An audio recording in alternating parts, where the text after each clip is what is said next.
Вокруг света пешком. Путешествие по Италии стало первым этапом проекта «Вокруг света пешком», в рамках которого Валерий Шанин изучает лучшие пешеходные тропы мира. В походе по тропе Е1 попутчицей Валерия Шанина стала Людмила Парова. Италия. Тропа Е1. Путешествие начинается в Риме.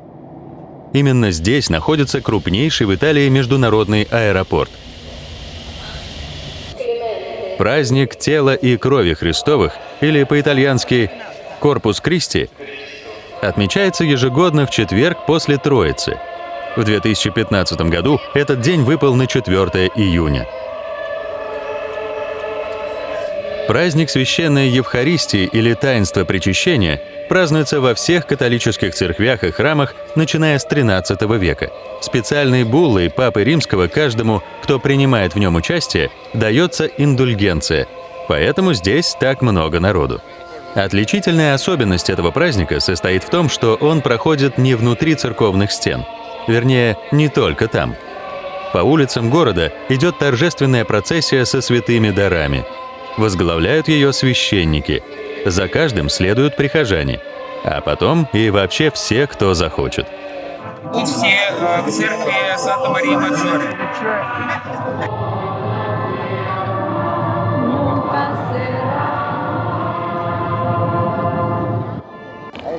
Церковь Санта-Мария-Маджоре на Искавелинском холме – это не просто церковь, каких много, а одна из 4 главных базилик Вечного города. Собор самого высокого ранга. Первую церковь на этом месте построили в 325 году. По легенде, это произошло после того, как весь холм покрылся снегом. Очень редкое и даже уникальное явление для Рима. В XIV веке к собору пристроили колокольню высотой 75 метров. Нынешний вид церковь приобрела в XVIII веке. Именно тогда здесь и появился такой оригинальный потолок. Его украсили золотом, награбленным конкистадорами в Перу. Самое ценное из многочисленных реликвий, накопившихся в соборе за долгие столетия, это кусочек деревянных яслей, в которых некогда лежал младенец Иисус. В часовнях покоятся понтифики и знаменитые итальянцы. Очень красивый витраж, но на камере почему-то всей красоты не видно. Сан-Пьетро-ин-Винколи – одна из 7 больших базилик Рима. Она построена на средства императрицы Евдоксии для охранения верик святого Петра. К ним на поклон сюда и приходят паломники. Туристов же привлекает гробница римского папы Юлия II. И даже не сама она, а знаменитая скульптура Моисея работы Микеланджело. Ее нужно обязательно сфотографировать на память. Церкви в Риме – это не только религиозные объекты, но и музеи, под завязку заполненные произведениями искусства. Колизей – одно из самых величественных сооружений древнего мира. Гигантский амфитеатр вместимостью 60 тысяч человек. Такой же легко узнаваемый символ города, как Эйфелева башня в Париже, Биг Бен в Лондоне, Спасская башня Кремля в Москве или Карлов мост в Праге. Все туристы, приезжающие в Рим хотя бы на один день, считают своим долгом здесь побывать. Если и не зайти внутрь, то хотя бы сделать фото на память. От Колизея улица выводит к площади Санта-Мария-ин-Космедин. Рим был основан в 753 году до нашей эры, где-то именно здесь, на берегу Тибра. В древности по руслу этой реки проходила граница между этрусками на западе, сабинянами на востоке и латинянами на юге. На территории Рима левый и правый берега Тибра связывают 26 мостов. Наряду с новыми сохранились и достаточно старые сооружения.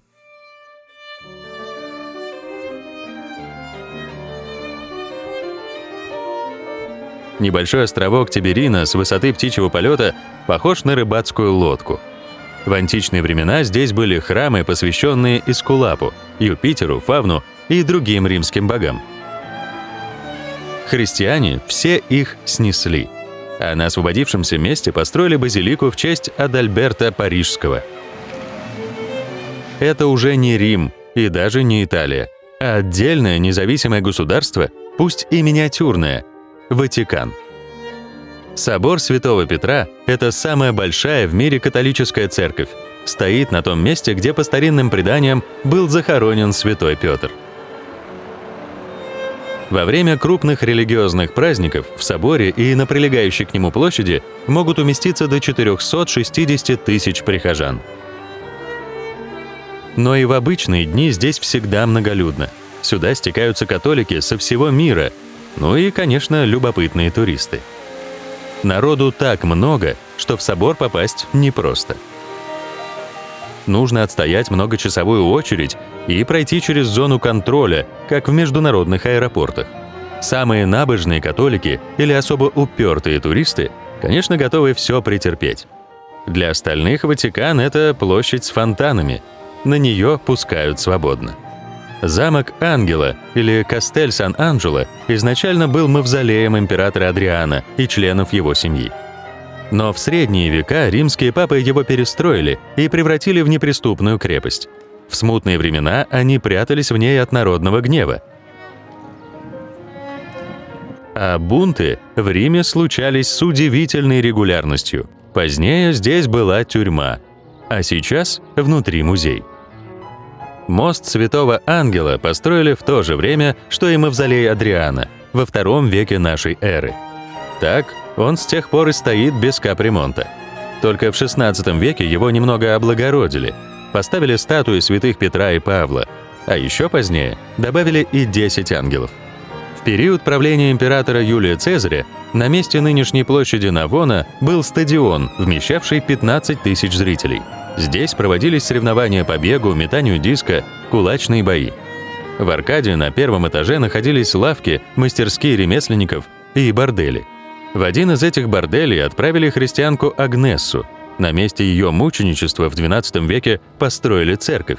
На месте трибун стадиона сейчас стоят дома, а спортивная арена стала площадью. В Риме можно провести и день, и два, и неделю, и все равно еще останется что посмотреть. Но пора ехать к началу тропы Е1. Из Рима проще и удобнее выезжать на поезде. Вокзал находится в самом центре старого города.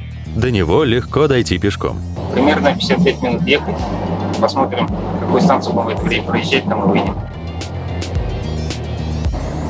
Проходи, это Европа.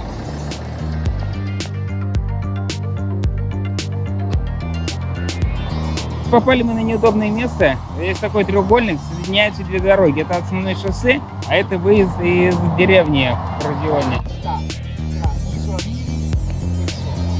Пока не могу даже поздороваться, спросить, куда едешь.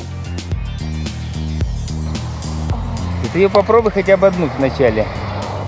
Дармовая. То есть типа дармовая не может быть невкусной? Мы же это тоже проходили. Russia si sta bene. Ciao. Валер, ну Да, вот такая у вокализируй. нас веселая девушка сама, так сказать, заступилась.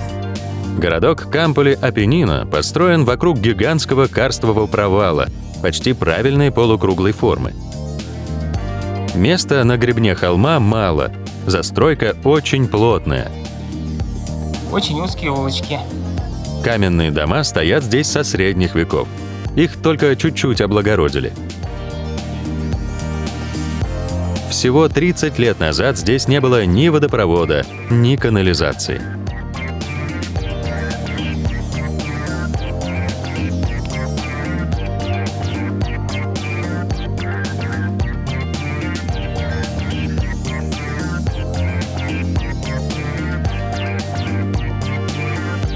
Улочки узкие, а главная площадь размером с баскетбольную площадку.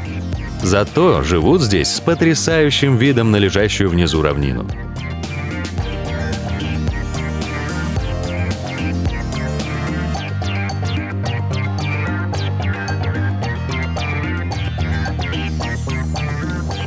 Мы уже второй день ищем начало тропы номер 1. Но пока результат тот же, что был у нас и с тропой Челеби. Что-то какие-то сельские дороги, очень похожие на Турцию, оливковые деревья, горы красивые. Но, собственно, самой тропы пока не видно. Где-то она здесь, вот буквально. Вот. Внутренний голос подсказывает, что тропа где-то здесь. Едем по трассе СН-666. Стояли где-то полчаса, никто не останавливался. И вот подвез нас, на наше удивление, трактор. Думали, в Италии это невозможно. Нет, все реально, едем.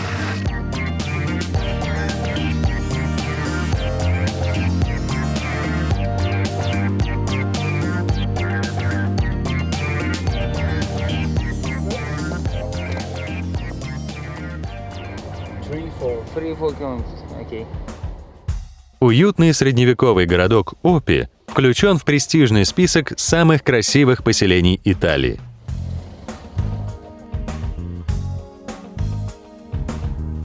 В Опи всего одна, но очень длинная улица. На ней сохранились следы недавно закончившегося праздника. Инфьората — это цветочный фестиваль, приуроченный к католическому празднику тела и крови Христова. Традиция выстилания улиц, по которым проходит религиозное шествие лепестками цветов, берет свое начало еще с античных времен. Но лишь несколько веков назад она была включена в церемонию торжественного шествия со святыми дарами. В Опи цветы выкладывают цветными стружками на длинной дорожке из песка и соли. Получается что-то типа гигантской буддистской мандалы. Грандиозное по масштабу и трудоемкое, но недолговечное произведение религиозного искусства. И в Пескасероле шествие со святыми дарами совмещают с цветочным фестивалем Инфьората. Праздник уже закончился, но его следы видны повсюду. У взрослых, видимо, рука не поднимается на произведения искусства, в создании которых они активно участвовали. Дети менее чувствительны. Именно они берут на себя смелость превратить грандиозные картины в кучи мусора.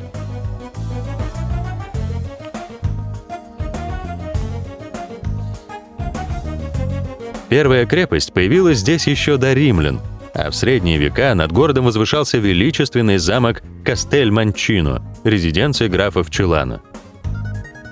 До наших дней дошли только руины, но очень живописные и с потрясающим видом.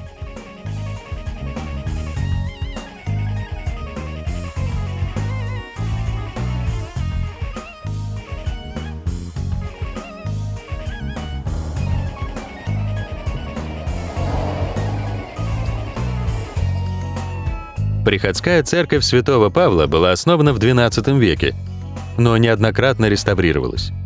В ней хранится деревянная статуя Мадонны, которая раньше стояла в церкви разрушенного замка Манчино. Именно к этой церкви и стекается народ во время праздника Тела Христова. Здесь заканчиваются самые длинные песчано-солевые картины. Раньше это была дорожка, сейчас это все загребают, убирают. Мы вчера попали в последний день, когда вы могли увидеть эту красоту. В 1866 году в Пескасероле родился знаменитый итальянский философ, историк и литературный критик Бендетто Кроче. Но значительно большее влияние на судьбу города и его привлекательность для туристов оказало событие, произошедшее 9 сентября 1922 года. В этот день был создан национальный парк Абруццо, Лацио и Молизе. Здесь находится его штаб-квартира. Отсюда начинаются самые популярные туристические пешеходные маршруты. Где-то здесь проходит и тропа Е1. Но где именно? Странно, но даже работники парка не в курсе. Путей очень много, троп вообще миллион, но непонятно, где тропа номер 1. Дождь шел всю ночь. Вода смыла последние песчаные и соляные дорожки, которые еще не успели убрать. Праздник закончился. Ночевали в отеле, в тепле, слушали, как струи дождя молотят по крыше. Вышли мы на начало тропы. Это, конечно, еще не та тропа, которую мы искали. Это еще не Е1, а тропа А1. Стартуем на окраине Пескасероли. Потом тропа идет вверх, вверх, вверх, вверх, прямо к перевалу. появляется развилка. Или на 3 свернуть, или продолжать по 1.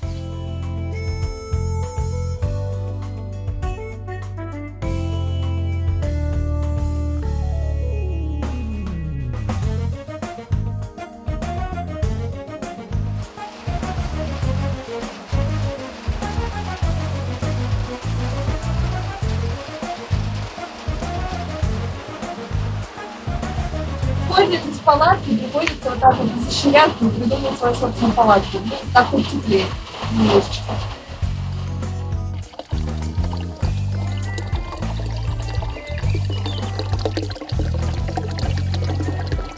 Пришлось нам выходить из-под крыши. Дождь не то чтобы совсем кончился, но временно прекратился. Поскольку дождь, с мокрыми ногами ходить совсем не хочется, вот придумала такое средство. Достала полиэтиленовые пакеты и обмотала вокруг ноги. Ну, в общем-то, иду по лужам. Кроссовки у меня в сеточку, уже видно, что промокли, но я сырости не чувствую. Такое ощущение, что сейчас из какого-то дерева должен какой-то бабайка выскочить. Да.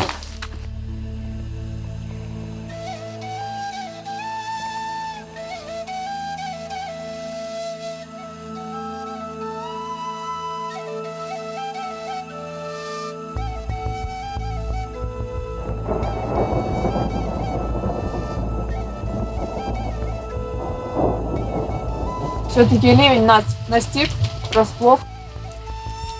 Мой супер метод с пакетами не помог. Видимо, они оказались дырявые, наши ноги все равно промокли. Затопило нас дождями. Вон такие огромные реки разлились. Только что медведя видели. Снять, конечно, не успели, но страху натерпелись. В общем, я очень рада, что мы не остаемся ночевать в этом лесу, потому что мы здесь видели оленя, но это ладно еще. Хорошо, но с медведями как спать? Вот такая красотища после долгого дождика. Выбрались мы из дремучего леса, встретили еще одного медведя. Мы попали вообще как бы в горы. Чувствуешь, что прохладнее, да? Да, Чем там. я чувствую, мне Вот. холодно. Вот, уже холодно.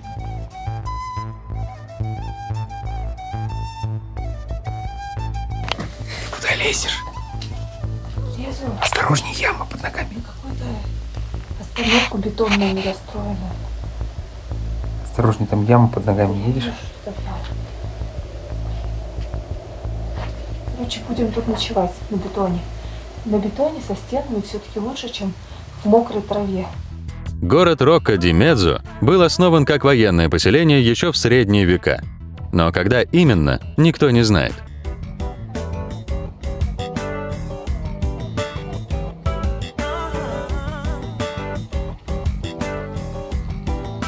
Самая старая часть города находится на холме Галагофа, или по-итальянски Сан-Кальварио. Местные жители гордятся тем, что в 1954 году знаменитый режиссер Федерико Феллини снимал здесь фильм «Ла Страда». Он позднее получил Оскара как лучший фильм на иностранном языке. Горный итальянский городок. Улицы очень-очень узкие. Дома старинные. Хотя 6 лет назад здесь было землетрясение, и часть домов все-таки разрушена. Вон идет сейчас стройка повсеместная, реставрация. Приходится протискиваться между машинами. Если зимой в Рокко-ди-Меззо приезжают для того, чтобы покататься на горных лыжах, то весной и летом сюда стекаются любители полевых цветов. В начале июня здесь проходит традиционный фестиваль желтых нарциссов.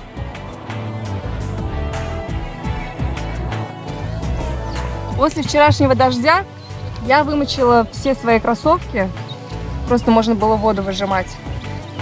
Повесила на рюкзак, пока шли, и они высохли.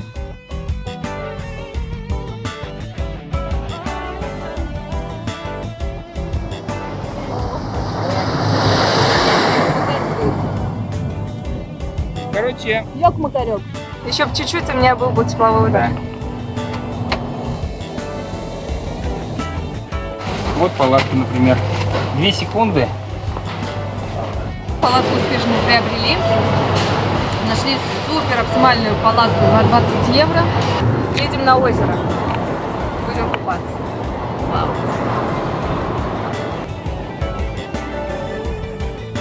Познакомились мы с человеком, его зовут Жанни. Вот он нас сюда привез.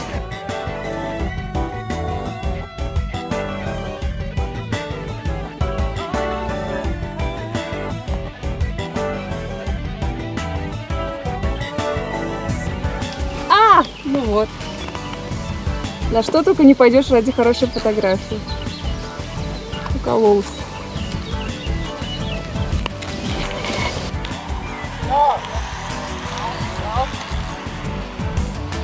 Красавцы, спортсмены. Прям как мы. Только на велосипедах. Мы находимся на территории национального парка Гран-Сассо де Италия, крупнейший национальный парк в Италии. И здесь же находится самая высокая вершина Апеннинского полуострова. Это гора Корно-Гранде. Ее высота 2914 метров.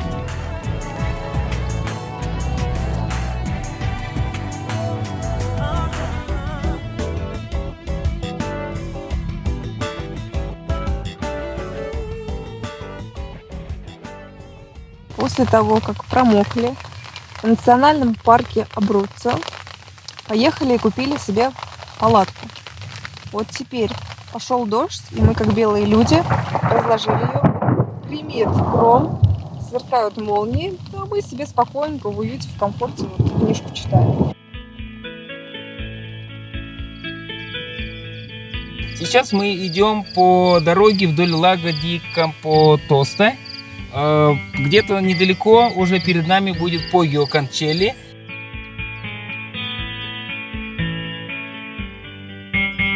Безлюдной деревни. Ужас.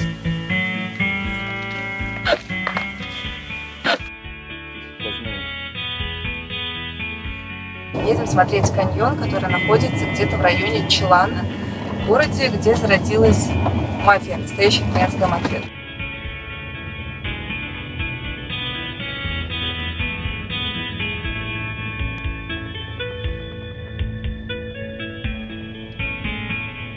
Километров 10 каньон длиной, спуск метров 500, то есть перепад высот. Мы идем сверху вниз. Что-то прямо Италия, какой-то медвежий угол оказался.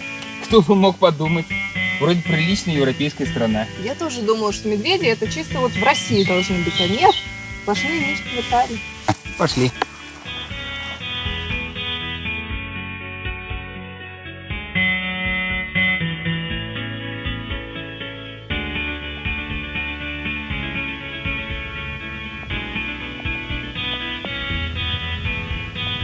Шли по каньону, но нашли замечательную ванну. Вода чистейшая, потому что идет из родника. Глубина, до колена, но зато очень длинная. По ней при желании можно плавать. Началась узкая часть каньона. Вот есть тропа. Куда она ведет, неизвестно. Но, по крайней мере, она протоптана. Идет вдоль русла ручья.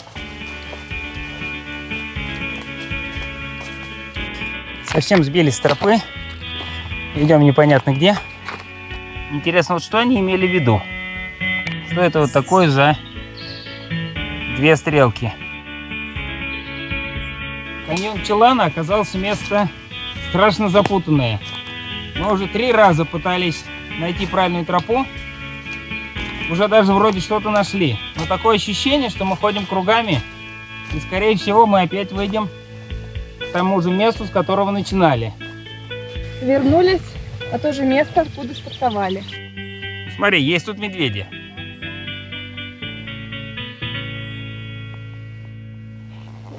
Джанни забрал из каньона и привез к себе домой. Попали прямо на званый ужин. Нам предложили остановиться в таком, как они называют, клубе. Это действительно что-то похожее на клуб. Помещение зимой нежилое.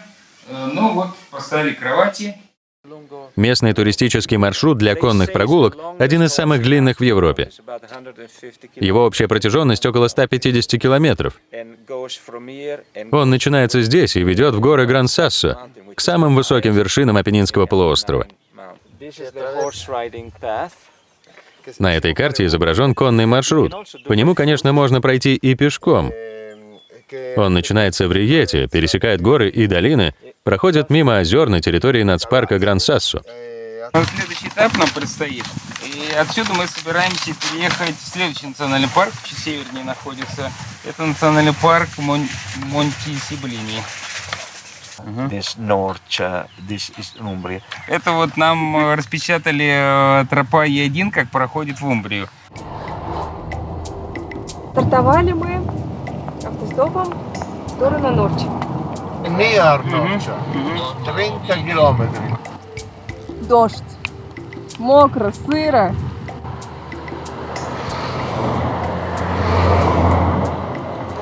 Ну, все очень удивленно сюда заглядывают. Where are you coming from? Руссия. Russia, okay.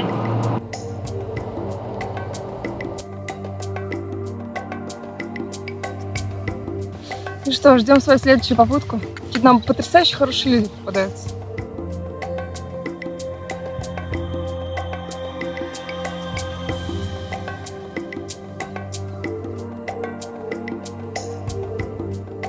Вот это озеро Лаго ди Пилато у вершины Монте-Виторе.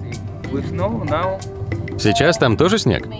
Может быть, но не так много, как на этом фото. Здесь даже летом не жарко, а зимой все покрыто толстым слоем снега.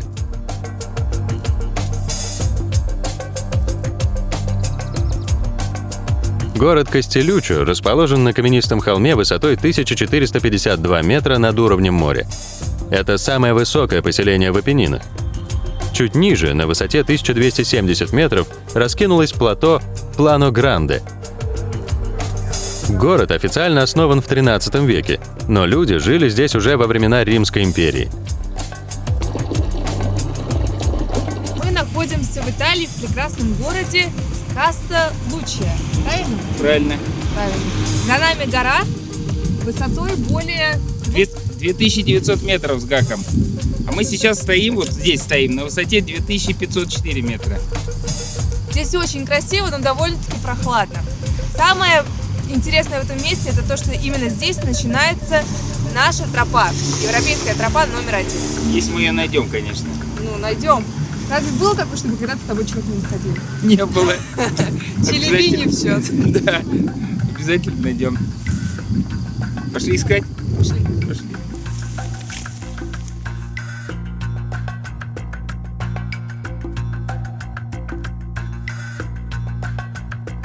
Зимой сюда приезжают покататься на лыжах, а летом полюбоваться желтыми полями цветущего рапса и побродить по бескрайнему морю из полевых цветов. Здесь встречаются горячавка, маки, нарциссы, фиалки, асфодели, фиолетовый подмаренник, клевер, кислица и другие виды диких цветов. Замечательная долина, вся в цветах. Один недостаток – погода какая-то выдалась неправильная. Чересчур пасмурная, мокрая.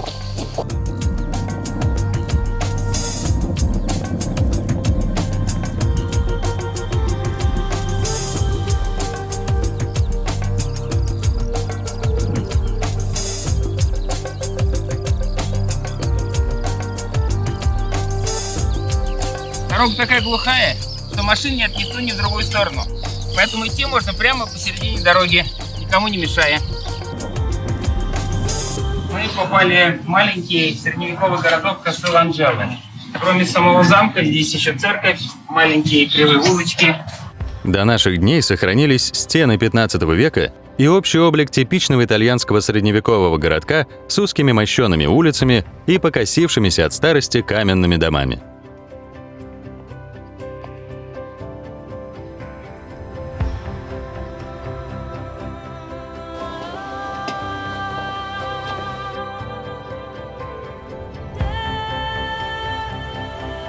Маленький городок Виссо находится в долине реки Нера, на главной дороге, связывающей Рим с Филиньо. Старый город, окруженный крепостной стеной, сохранил свой средневековый облик.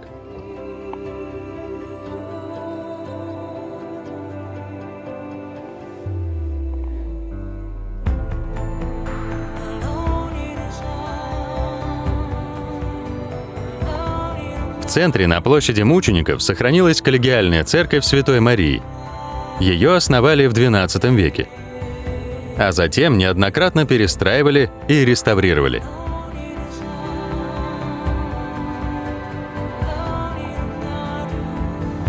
С 1993 года в Виссо находится штаб-квартира национального парка Монте-Сибеллини. Где-то по его территории проходит и тропа Е1. Осталось только ее найти. Пока это сделать не удалось. Но Валерий Шанин и Людмила Парова энтузиазма не теряют и вновь отправляются на поиски.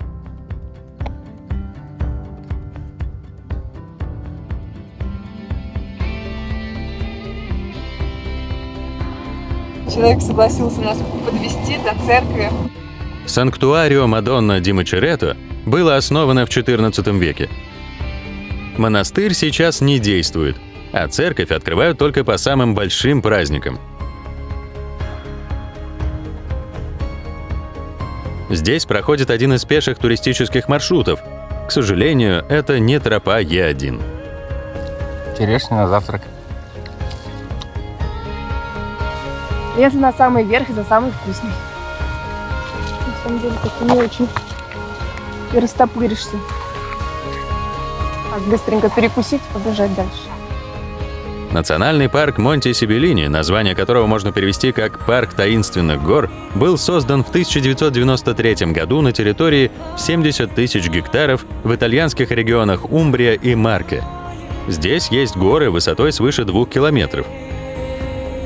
По преданию, именно где-то в них прячется пещера античной пророчицы Сивиллы. На территории парка сохранилось много уникальных видов растений. Встречаются здесь и дикие животные. Разве что медведей нет. Сельскохозяйственная деятельность не запрещена. Да и охотники здесь тоже встречаются. Или браконьеры.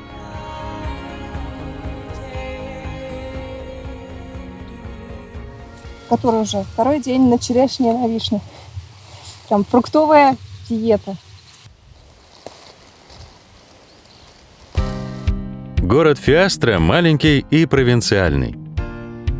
Но от прогресса не отстает. Интернет здесь уже есть. Правда, только в здании мэрии. По свидетельству археологов, первые поселения на этом месте появились во времена неолита.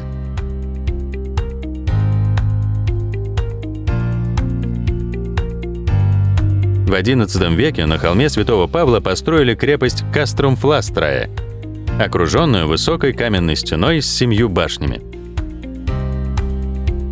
В середине XIII века замок стал резиденцией семьи Магалотти.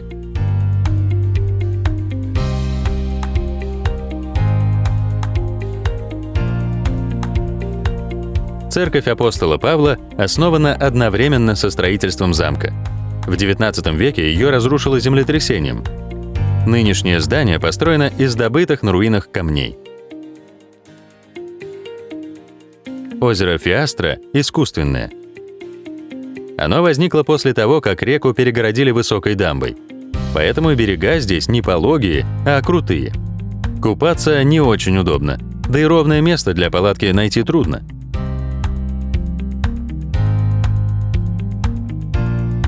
Церковь построена на руинах бенедиктинского монастыря Сан-Джованни. Вначале она называлась Сан-Флавиано, но затем ее переименовали в честь местного святого. Святой Джованни Угалино родился в 1400 году в аристократической семье. Но после того, как остался сиротой, он продал все свое имущество, раздал бедным деньги и удалился в скит. Все свое время он проводил в молитвах и медитациях на берегу ручья. Церковь несколько раз перестраивали и реставрировали, но в ней сохранились отдельные элементы и общий облик, а также фрески XV-XVIII веков.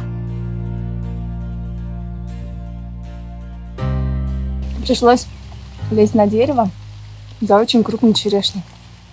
Такая черешня в магазине по 5 евро. Застряли в церкви. Начался дождь, непонятно, когда закончится. Может, будем здесь ночевать? Может, ночевать придется. Мокрая какая-то Италия, постоянно тут идут дожди. Прям какой-то Питер. Не Италия. Все время мокнет. Ну вот, этот палатки пригодился. Валера ведет, у него просвет виден, то есть дырочка хоть какая-то есть. Я вообще ничего не вижу, доверяю ему. Все равно, правда, задувает немножко. Можно Да. застегнуть же вход. Ну да, вообще не будем ничего видеть. Так хоть что-то видим. Но мы можем ориентироваться по асфальту. Есть под ногами асфальт, значит правильно идем. Совсем промокло. Мурашки по коже, ноги мокрые, губы синие, скорее всего. Пока не капает, но сзади туча нас догоняет. Да и спереди тоже не светлее. Da ovdje radimo na 1991. Да, я понял. 1991. Да. А, это когда война Ясно, была, да? ясно. Когда война была в этом, в Югославии. Da. Когда-то нам везет и солнечно ходим пешком, а когда-то вот выдается не самая лучшая погода. Ищем просто место под крышей, потому что погода безобразная. Теоретически, конечно, могли бы помыкаться в палатке, но уж очень холодно, мокро. Вот приехали. Агритуризм Ла Кассета.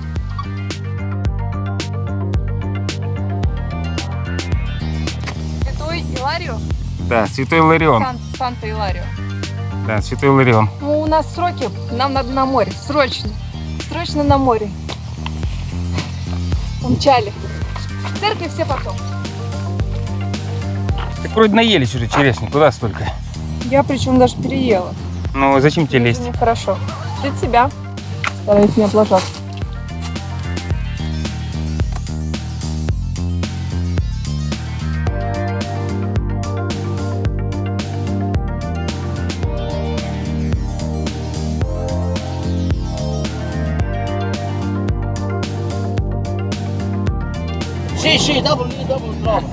Пользуемся нашим любимым транспортным автостопом. Вот собачка уступила место, хозяйка забрала ее на коленке. Так, пиво открывать я умею, но пить не буду. Ей нельзя, беременная. Сейчас страшно ехать. Водитель действительно пьет пиво за рулем. Мама, зачем вы сели сюда? Может, мне тоже выпить, чтобы не так страшно было ехать, а? Короче, я счастлива, что он нас высадил пораньше, не повез в Терни, потому что пока мы ехали, я вспоминала, так, я всем сказала, что люблю, целую, да, так, все дела завершила там, какие надо было, так, все хорошо, все спокойно, вылезла, наверное, у меня там седых волос куча стала на голове, короче, вообще жесть. Вы видели водопад Мармара? Крупнейший водопад Европы. Рядом с Терни, всего где-то в паре километрах. 140 метров высотой.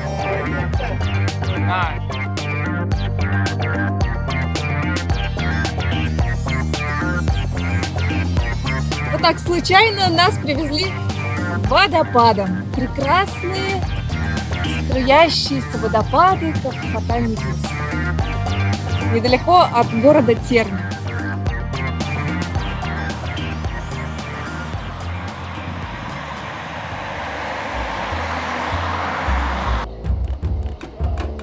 Сан-Джемини – маленький прелестный городок в Умбрии. Он стоит на древней римской дороге Виа Фламиния. В IX веке сюда из Сирии приехал монах Джемини. Он прославился своей добротой и святостью. В честь него город и назвали.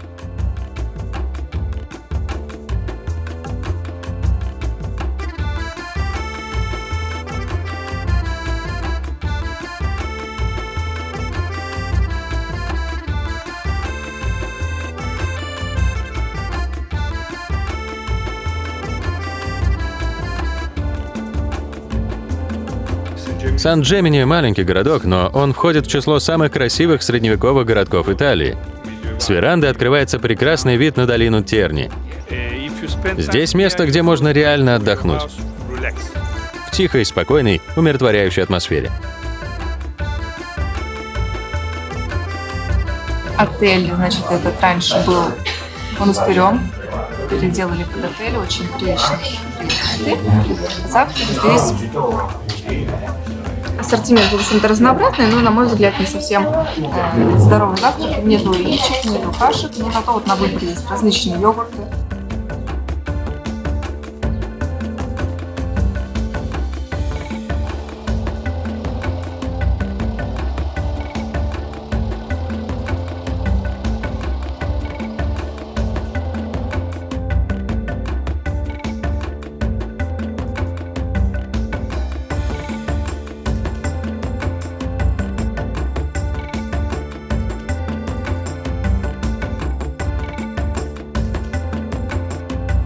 На самой высокой точке города в здании женского францисканского монастыря создали музей художника Гуидо Калори.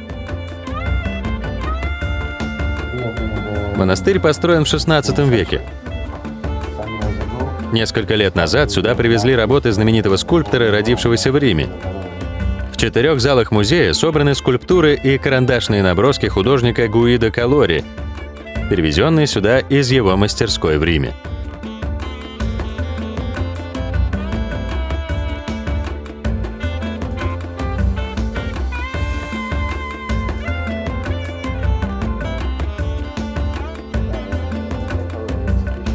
А здесь у нас экспозиция, посвященная Первой мировой войне. На осле противогаз.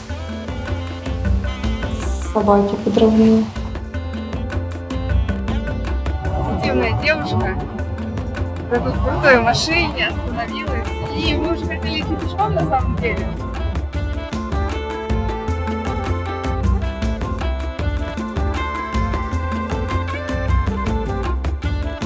Вывезла она нас в область, я так понимаю, подальше от города.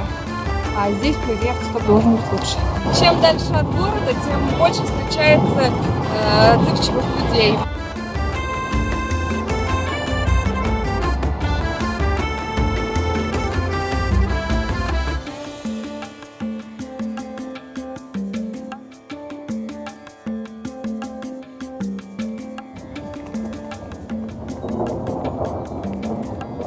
Италия, какое-то мокрое место.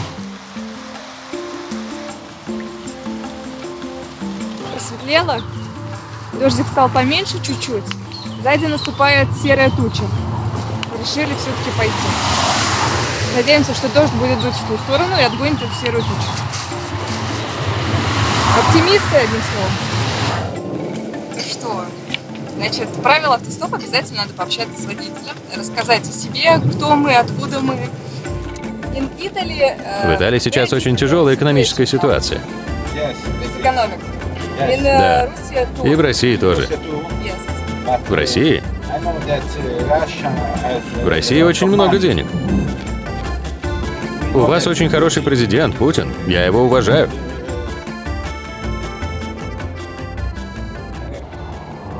Тоди, расположенный в провинции Перуджа, на высоком холме над восточным берегом реки Тибр, часто называют самым подходящим для жизни городом в мире. Согласно легенде, город был основан самим Гераклом, который дал ему имя Эклис. Первые исторические свидетельства относятся к 8 веку до нашей эры. Именно тогда племена умбров основали на границе этрусских владений поселение Тутере. Позднее римляне переименовали его в Тодер. Армия Ганнибала прошла мимо города, так и не решившись штурмовать окружавший его двойной ряд крепостных стен.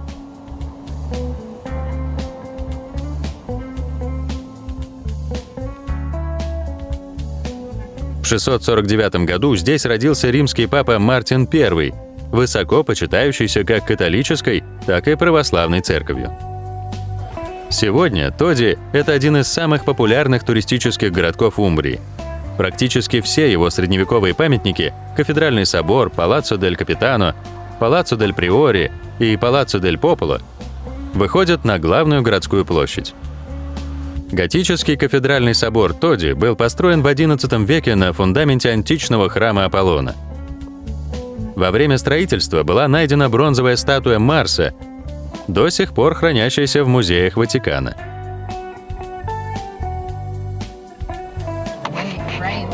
Когда в Италии идет дождь, все сидят по домам, на улицу не выходят. Мы тоже не любим дождь. Я англичанка, для меня дождь — это нормально. Родом из Лондона. Но живу здесь уже 25 лет. Мне здесь нравится. Атмосфера, конечно, немного сонная по сравнению с Лондоном, но места очень красивые.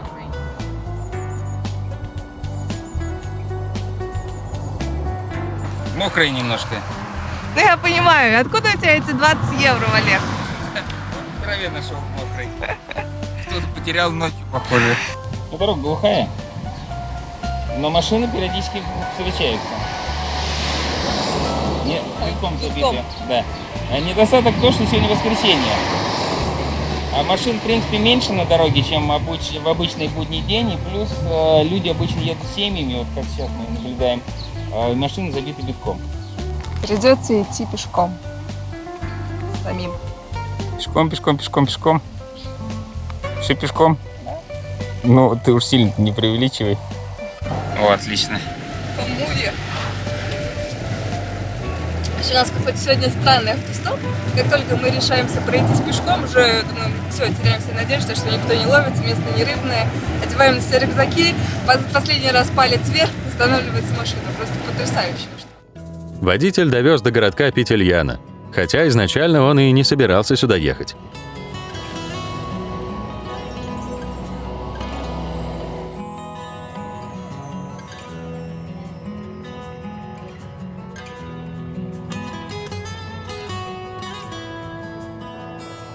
Акведук Медичи был построен в середине XVI века для доставки воды из окрестных ручьев в город. Пришедшая с гор вода изливается в фонтане с 7 кранами. Дворец Палаццо Орсини был и древней крепостью, и францисканским монастырем, а сейчас в нем исторический музей. Археологи установили, что на месте нынешнего города люди жили уже во времена этрусков. Но первые письменные упоминания относятся к 1061 году. В конце XIII века город попал под власть семьи Орсини. Затем долгое время был на границе между Великим герцогством Тосканским и папскими владениями.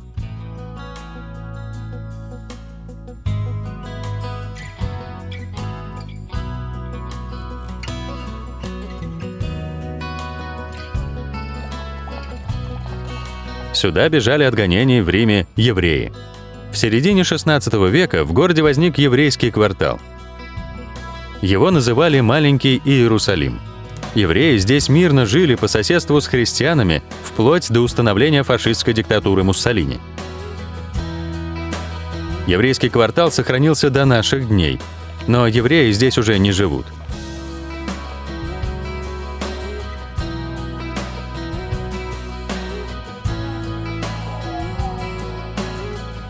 В городе не зря установлен памятник крестьянину со слом.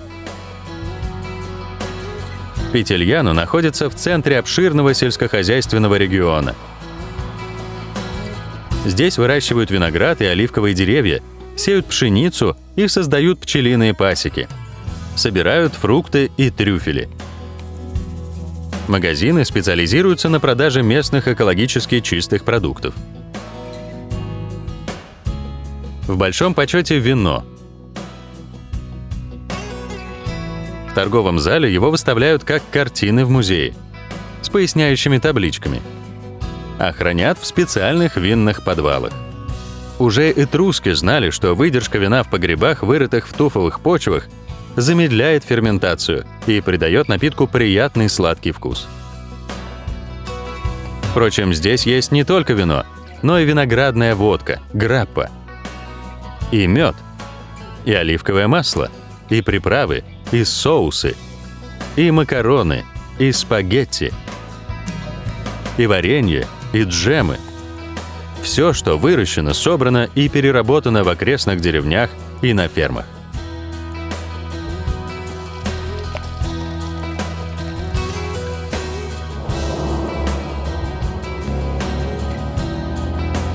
Да, красивый город.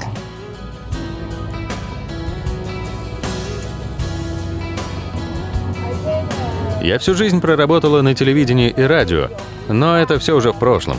Сейчас я на пенсии. Сан-Стефано уже при римлянах был морским курортом. Его тогда называли Порт Трояно или Порт Читариас.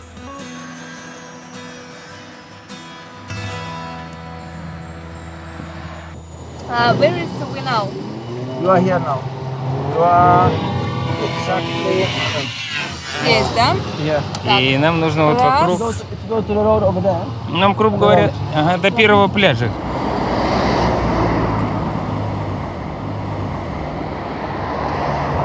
Надо возить. Ну как пицца. Короче говоря, знание языка меня опять подвело. Вегетарианец заказал пиццу с рыбой. Вот теперь страдаю, пиццу хочу безумно, но выковыриваю рыбу.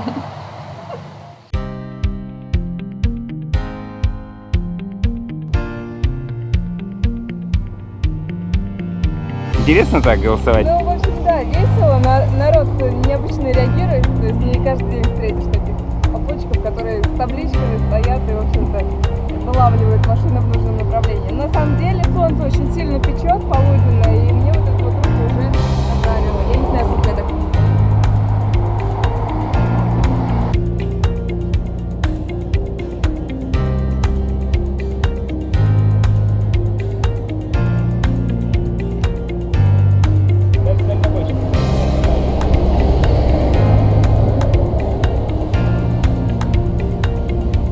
Сейчас будем заигрывать с водителем.